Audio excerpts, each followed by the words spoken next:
I'm Jen Cotis, and welcome to The Morning Muffin, your morning carbo load of real estate. Good morning, it's Lisa Wichmann. Hello, this is Theda and Little Boba. And we are the Wichmann Real Estate Group at Keller Williams Integrity Lakes in Minneapolis, Minnesota. That's right. And today we call it Town Hall Tuesday. We like to talk about fun facts. Today is fun facts about Minnesota. Right? Okay, I get the honor of going first today. One of my fun facts of Minnesota, I'm not from Minnesota, so I am an adoptee of Minnesota, and I absolutely fell in love with it here.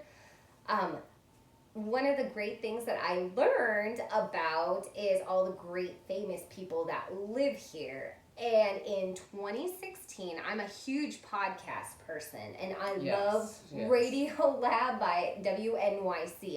I've never missed an episode. It's like my absolute favorite. There is an episode in 2016 called On the Edge, where I learned, you guys, that there is a famous Olympic ice skater, like figure skater, that was banned. She was like an outlaw. She did an illegal move, and she's African American. Her name is oh gosh, I always butcher this. Sierra Bonali, and she's actually French. Okay, so I'm gonna jump in and tell a little story. Is that okay? Sure. That's okay. Okay, so I love this. I love this girl. She's so defiant, and she's so like the protagonist that we need in this time of civil unrest. But she was actually born in an orphanage, and she was adopted when she was younger by a couple in Nice, France, and she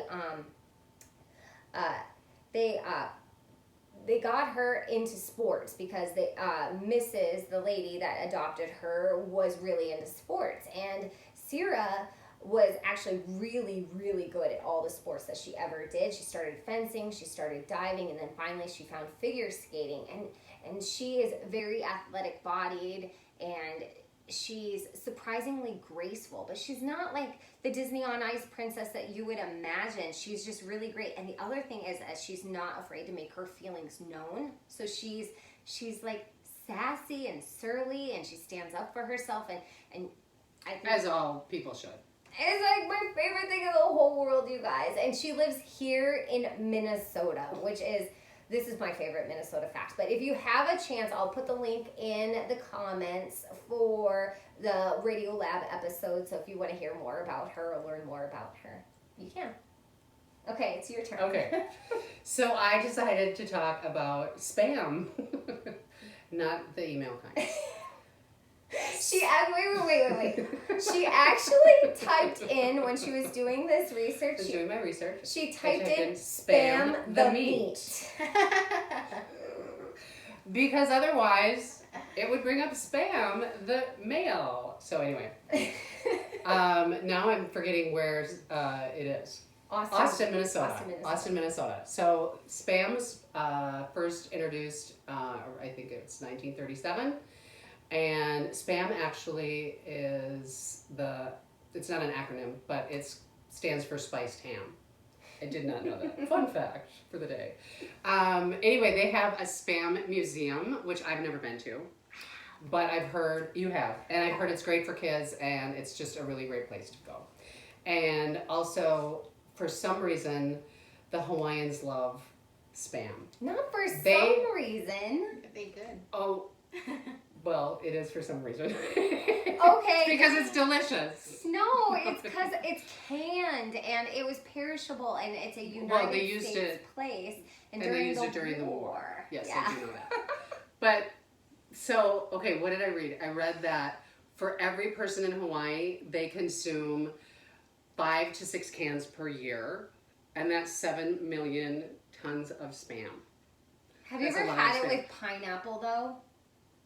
I haven't had spam since I was a child. Okay, at the Minnesota Fair. I don't know if they have it, but they used to have this stand at the Minnesota Fair where you could get a spam sandwich and you can get pineapple on it. I bet that's the only way to eat it. I was like the only person that I was so excited to go to the Minnesota Fair when I first got here just to go to that stand. I knew exactly where it was. I just beeline for it. And how was Spam with pineapple? It's so good, you guys. It's like, it's good. It's so good. It's that Okay, sweet now you know what? and I salty. kind of actually want to go buy a can of Spam and try it. We'll report back later. Okay, so in the comments, you guys, and also there's a really fun ska song by Save Ferris called Spam. I'll also put a link in the comments to it. There's what? A song? A song. Okay. Something I didn't know. We'll put it. I know that. Save Ferris. You got to get into ska. Late 90s, early 2000s. It's not popular anymore. I know I'm dating myself, but secondly, about Spam is how many ingredients are in it? Oh, there's 6 ingredients. Don't ask me to tell them all, but there's only 6 ingredients. That's less ingredients than ice cream. You know, real ingredients, not things that you cannot pronounce. And I think sugar, salt. I think you can get the version that's less expensive, not expensive, less salty. Yeah, less sodium. There are more than one version of Spam.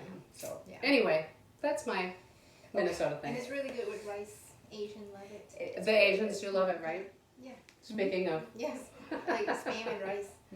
Okay, I did not know that. It's good to fry. All right. In my fun fact of Minnesota, I'm also not from here. I have only been here for 8 years, and this is my second home, and I hope it'll be forever home. Oh, that's nice. Well, Jen Kodas knows that I love going outdoor and check out places. Not that I'm so sporty. I just like to take picture of everything. And she introduced me to the world biggest ball of twine. Yes. It's actually a competition between here and some guy in Kansas. Yeah. Yeah.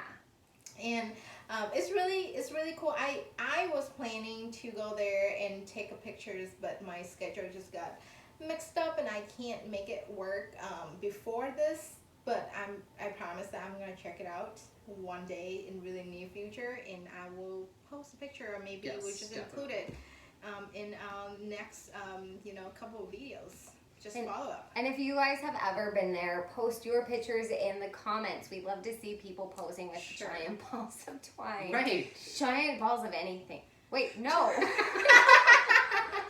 I meant to say giant anything. You know, like the big donut, the big boy. Okay. Well, we understand. We should cut this. No. We're leaving it. Well, but I think for any of you that don't know, I should tell a little bit of story. This started just kind of like, not like intentionally to have to create a biggest whirl of twines ever. It's just this guy, his name is Francis Johnson. He's in, I remember, Darwin, Minnesota. Darwin, Minnesota. And in March 1950, he started to wrap his twines from the farms, is it right? Mm-hmm. From the farms, and it's just kind of like organizing and just kind of like rolling the twines. I can't. You're good. You're fine. You're fine. Today. He just started rolling the twines that left over from his farm materials, and then it just become a ball. And for 4 hours a day, he just keep doing it, and over time. 4 hours a day. Yeah. Over time, it's become his obsession. Wow. And by now, for 39 years later, he have create like. I don't think they have a record by the time he passed away, which is 1989, how big it is. But up until now, like 1950 until 2020, the ball is now 4 meters, which is about 13 feet in diameter, and 40 feet in circumference. And Very good. weight in 17,400 pounds. So it's about 7,900 kilograms. For any of you in Vietnam. Because we use kilograms. Yeah. Most of the world uses the metric system. We like to be different here in the United States. So, but you know, after he passed away, the city of Darwin took possession of it and put it inside of the gazebo and display it and make it become kind of like a museum type of like a tourist attraction. That I think we should check it out. I think we should. I've never been there either. We should do a photo shoot there. The Wichmann Real Estate team and our At giant the bar. wall. Not that it's related to real estate, but it's just fun. Well, these are Everything's not going to be related to real it's estate. fun. We're not from Minnesota. This is one of the reasons why we live here, and we love living here. We continue to live here, and we encourage other people too. Well, I am from Minnesota. I'm born and raised in Minneapolis. I've been here all my life. Yeah, Long that's time. true. Yeah. That's true. We're in just inductees. What is Just inductees. You've been inducted into the state of Minnesota. Oh. Technically, I don't think she is yet, because you're only 8 years. I think I've been here for 15 to 20 now. So I am, what is it? You're a rookie still. I am a rookie, everyone. Alright, but for this and for more information about real estate and moving to the great state of Minnesota, please give us a call at 763-360-8546. 651-706-6235. or 763-607-3226. Okay, bye. Thank you.